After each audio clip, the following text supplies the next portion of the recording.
Mark from the States, Mark from the States, it's Mark from the United States. Good morning, good afternoon, good evening, Mark from the States. How are we doing today? I'm doing fantastic. I hope you are as well. Thank you so much for coming. Hey, tomorrow is a live stream. Let's see, 7 a.m. my time. That's 3 o'clock your time. But double check just to make sure. Hope to see as many of you there. It's fun for me, that's for sure. Hopefully you have fun reconnecting with the family here, the channel family, our wonderful channel family. I get a lot of requests for videos, and today is no different. Today we're going to be visiting with Kevin Hicks and the History Squad. There'll be 2 links below, one to this video, one to his channel. I encourage you, please, if you have 1 like and 1 subscription to give today, go over to Kevin's channel and give it to him. Not with us. I appreciate it if you do, but we're here to support the original content creators. And so please go over and support his channel. It's really important that you do. But the point I'm saying is I get a lot of requests, and some of these are just like out there. And I'm like, I would have never, ever come across something.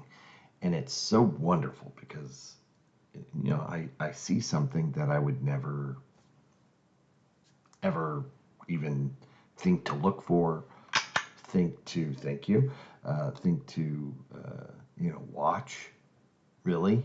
I mean, certainly not a big interest, and that pertains today. I don't know anything about medieval archery. And Kevin, as we know, is a master at shooting arrows. If that's the correct terminology, I don't know. See? And today's video, which I'm kind of excited to see, is the common myths about medieval archery and the truth behind them. That's the video title. So here we go. I'm going to be wowing my friends the next time we're all having a glass of wine. I may pull out some of these myths, and the topic of shooting arrows during the medieval period doesn't really come up very often. I know, hard to believe, but not really a strong topic in my circles of friends. But I may just start one. And if it ever did, you know, watching these type of videos, I'm stoked. So thank you, Kevin. This is going to be wonderful. Big fake couch, yes. Come with me. Let's learn something, because you know I'm going to learn something. And I know there's some of you out there that are interested in this stuff, obviously, because I've gotten the request. But also there's going to be others who said, ooh, I was wondering about that, if that was a myth, or is that true? I know you're out there. I'm going to jump out. Hold on. One of these days I'll master this whole presentation thing. Maybe get a better setup. I don't know. Maybe not. Let's see here. Okay, now I'm in this little box. Woohoo. Let's do it. All right, Kevin, take it away.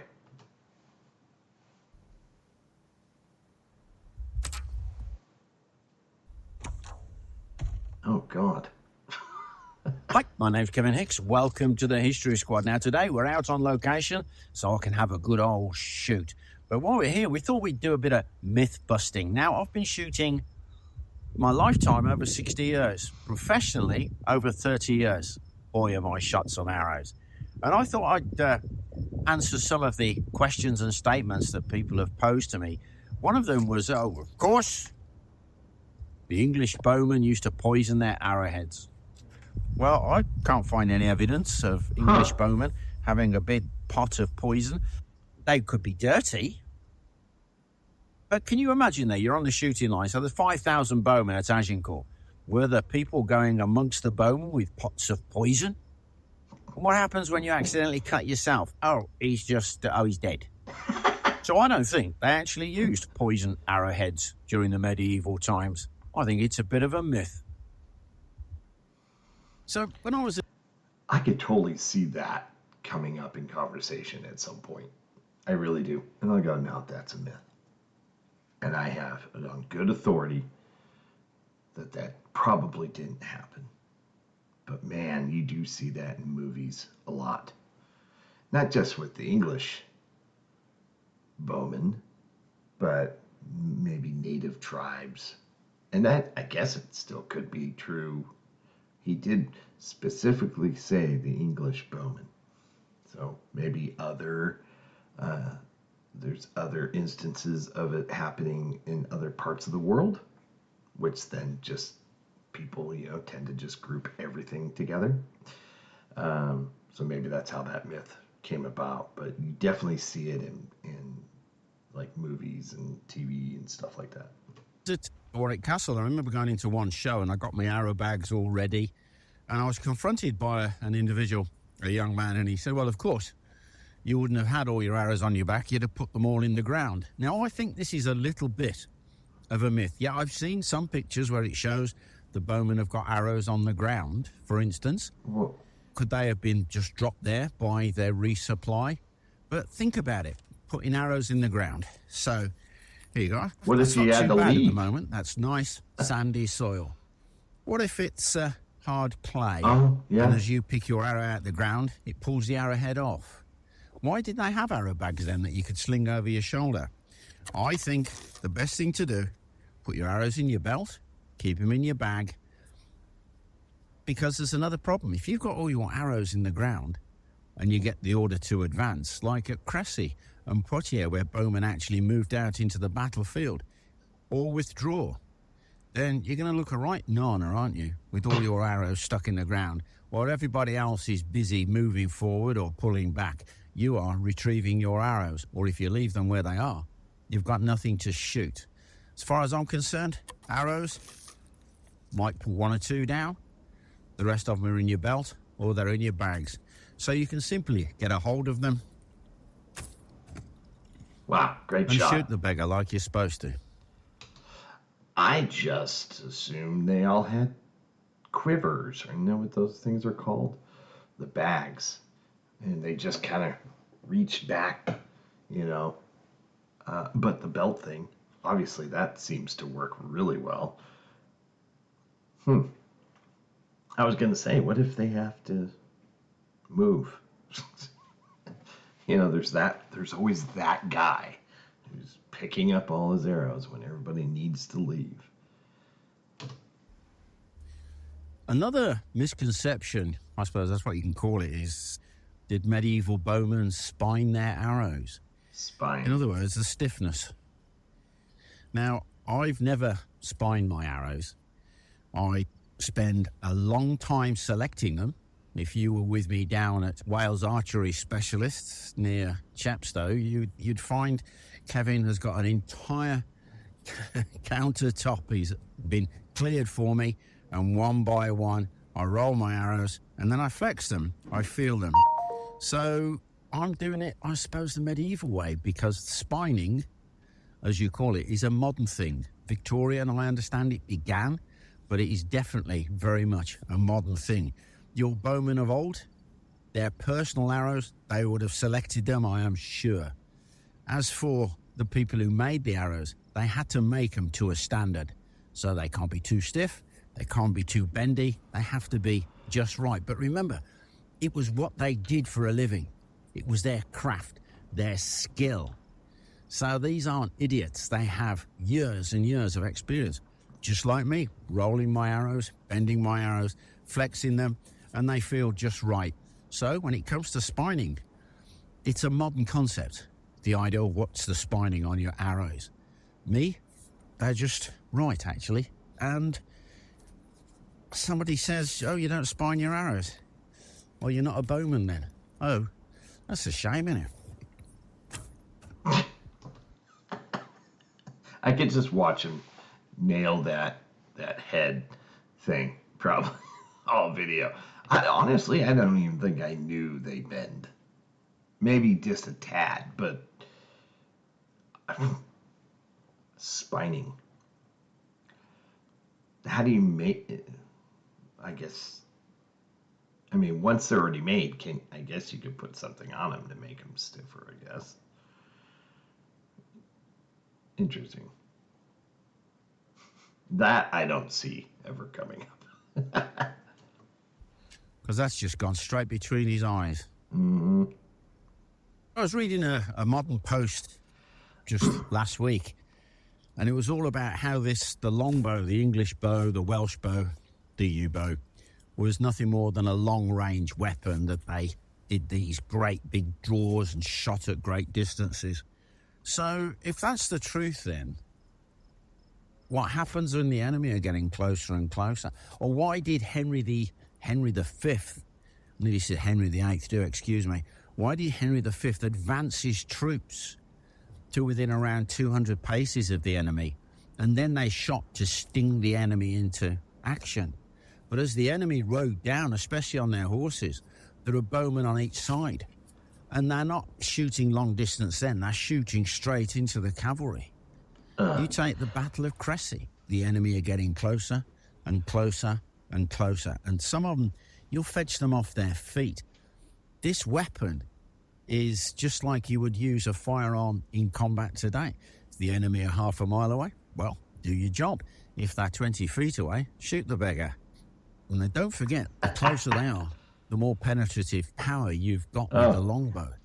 And there's an interesting point. If you take the Battle of Poitiers, when bowmen actually left the English line and went around the outside, so they literally are outflanking the French army. So 1 minute they're shooting straight, perhaps they started high up, then they started to lower their aim, but then these guys are running, so they will have their arrows with them. And as they get into a flank position, they're shooting into the side of the French army. So the guys on the outside, they're going to be taking terrible hits. It's not long range, is it? It is simply using the weapon to kill the enemy. If it was just a long range weapon, what do you do with the bowmen at the end? Do they all just go home or something? No. It's a weapon, long range, short range, medium range. And here it's we a go. bow and arrow, for goodness sake. And I guess I'm going to stop after every myth and make a comment, I guess. I don't know. Probably some of you hate that, but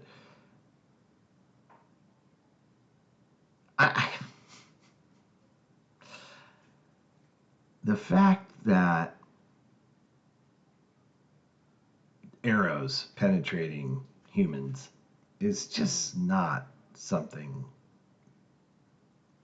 pleasant to think about. I could not imagine.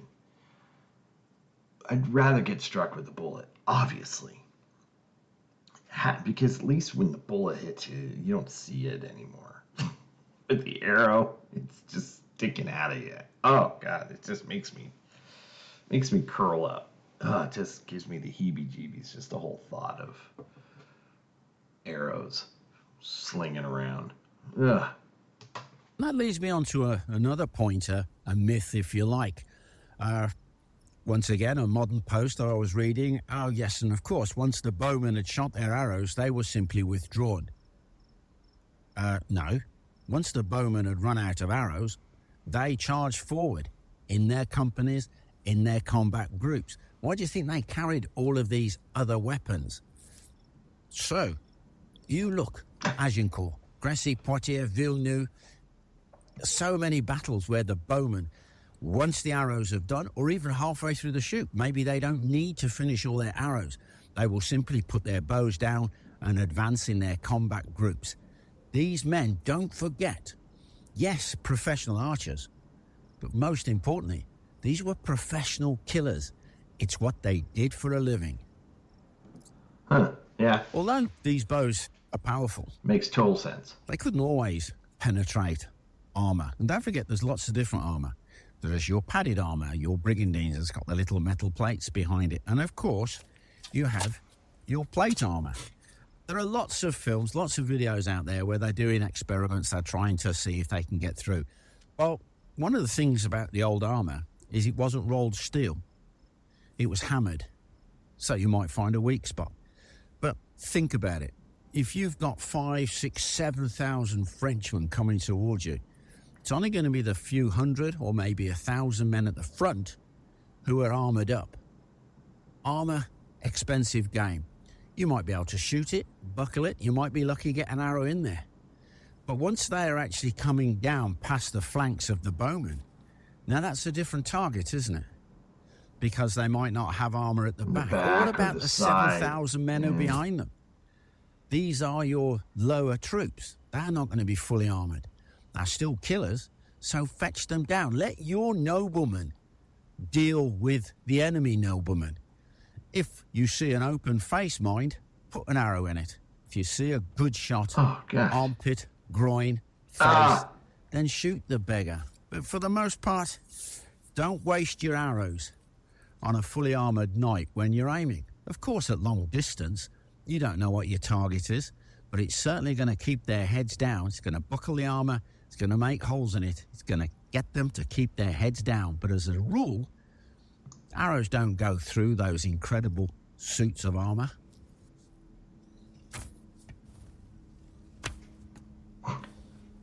Got him in the throat. That's got to hurt, hasn't it? Yeah. So another thing is the question of poundage. I'm often harangued, what's the poundage on your bows? Well, I've checked my bows. This one at 24 inches pulls close to 70 pound, which is, it's a bit heavy, I will be honest with you. I've got another bow which is 50 and it's delightful to shoot. And this is horses for courses. What are you shooting your bow for? Now, I've shot with people who shoot 120 pound draw weight bows. Mark Stretton, great chap, shoots those great big heavy bows. But put yourself on the shooting line. Every man isn't a blacksmith. Every man isn't really built strong to be able to shoot those massive bows. In fact, those bows they recovered from the Mary Rose, lots of different sizes. And you go back to Roger Ascham, and he talks about don't shoot the big heavy bows because you've got to be able to shoot and shoot and shoot. And then Bishop Hugh Latimer, he talks about how he was brought on with a bow from a lad to be able to shoot. I've also read from history how they viewed often people with the big heavy bows were a danger on the range, which on the mark, which I can understand. This to me is perfect. But of course, if you're shooting the bows all of the time, it is your profession, then you are going to shoot the heavyweight bows. But I was reading that they reckon 60 pound up to 120 pound is a nice, decent range to shoot from. And I used to have, in fact, it's in my rack over there, I had a 96 pound draw weight bow and it just hurt to shoot. So I've shaved him down. He's down now to about 65 pounds at 24 inches, which is great for me.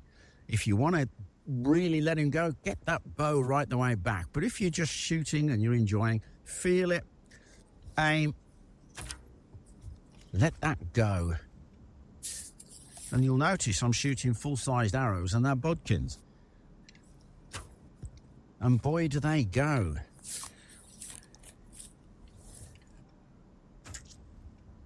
To be able to keep shooting on the range or on the battlefield, if you're shooting a 160 pound draw weight bow, are you going to be able to loose an arrow every few seconds? Right, last arrow for now. Give him a haircut. Yeah, I mean, it makes total sense. I mean, that I understand. How can you keep firing? I mean, these guys would have to be just like these massive specimens. And maybe some were, who knows? But I would choose the lighter for sure. I just love Kevin. He's so good. And of course, a lot of the myths, they come through the television, through the film industry, don't they? Thank you, Hollywood. But hey, when I was a kid, it was Richard Green in Robin Hood. And what got me about that one was the great big arrowheads they had. And when the arrows went through the air, they went... So as a young archer, 9, 10, 11 years of age, I was getting frustrated that my arrows didn't go... So, no, arrows, they will go whoosh, of course. But the most famous one is brilliant actor, favourite of mine, a lot of respect for him, Kevin Costner. Mm-hmm. Now, my friend Bill, God rest his soul, was actually the advisor on that film for Archery. And he hangs his head in shame when we used to talk in the pub about the 2-arrow thing. So think about it. You've got 2 Norman knights coming towards you on their horses, and you want the arrows to go slightly different directions, so you bite the fletchings off. Have a look at those fletchings. They're not only glued on, they are actually bound as well. You'd be there for half an hour chewing that off. You can shoot 2 arrows together. I'll show you. You just match them, balance them, look at your target. Oh my gosh. So yes, 2 arrows. It's doable. Oh my God. But if you've got 2 people coming towards you and you've got the distance, shoot one. Make sure you're ready. Shoot the other one. And just in case, put another one down there. I had great hope in Russell Crowe's Robin Hood film. Yeah, it was good. I enjoyed it. But it was the last part, not the landing craft on the beach. We won't even go there. But it was the way the nasty knight is running away. Well, he's not. He's charging away on his horse. And Robin sees him, draws his bow, holds it back in the aim, and releases it. And the arrow travels quite a distance from what I can tell on the film and goes straight through the throat from the back of the neck of the bad guy, who then chuckles. You don't chuckle, you go, ow. Hey, Hollywood, keep it going though, because I must be honest with you, I do like some of those medieval films.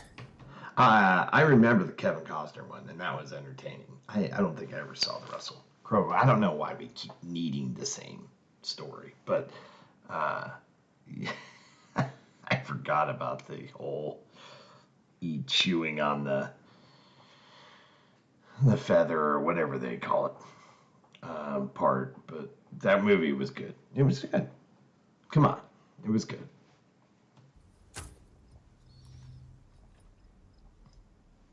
Well, I mean, pretty awesome that he was able to shoot. I didn't think you could shoot 2 together. That was pretty awesome, and he made them both too. You know what I mean. But pretty cool. I hope you enjoyed that I little did. video of ours. If you did, like, share and subscribe. And if you'd like to support the channel further, why not have a look at joining our Patreon community? We have some fun. But before I go, quick shout out to some of my Patreon members. The first one, PC Brummy. You're right. And we have Haley L. Amrani, Maximilian Beer. Hey guys, thanks a million. Bye for now. Go and support. Let me jump out. Bam. Go and support Kevin. I'm telling you, it's important. Get over to his channel, like, subscribe, do the things that make you guys so special. That was entertaining. I of course I learned a lot, not expecting to use this knowledge, but you never know. And the next time I watch a movie or a TV program that has archery in it, I can maybe say that's hogwash. Like if they dip it in poison, or if shoots 2 arrows and they go in different directions. Gosh dang it, Kevin. Thank you. thank you so much. I appreciate it. This was fun.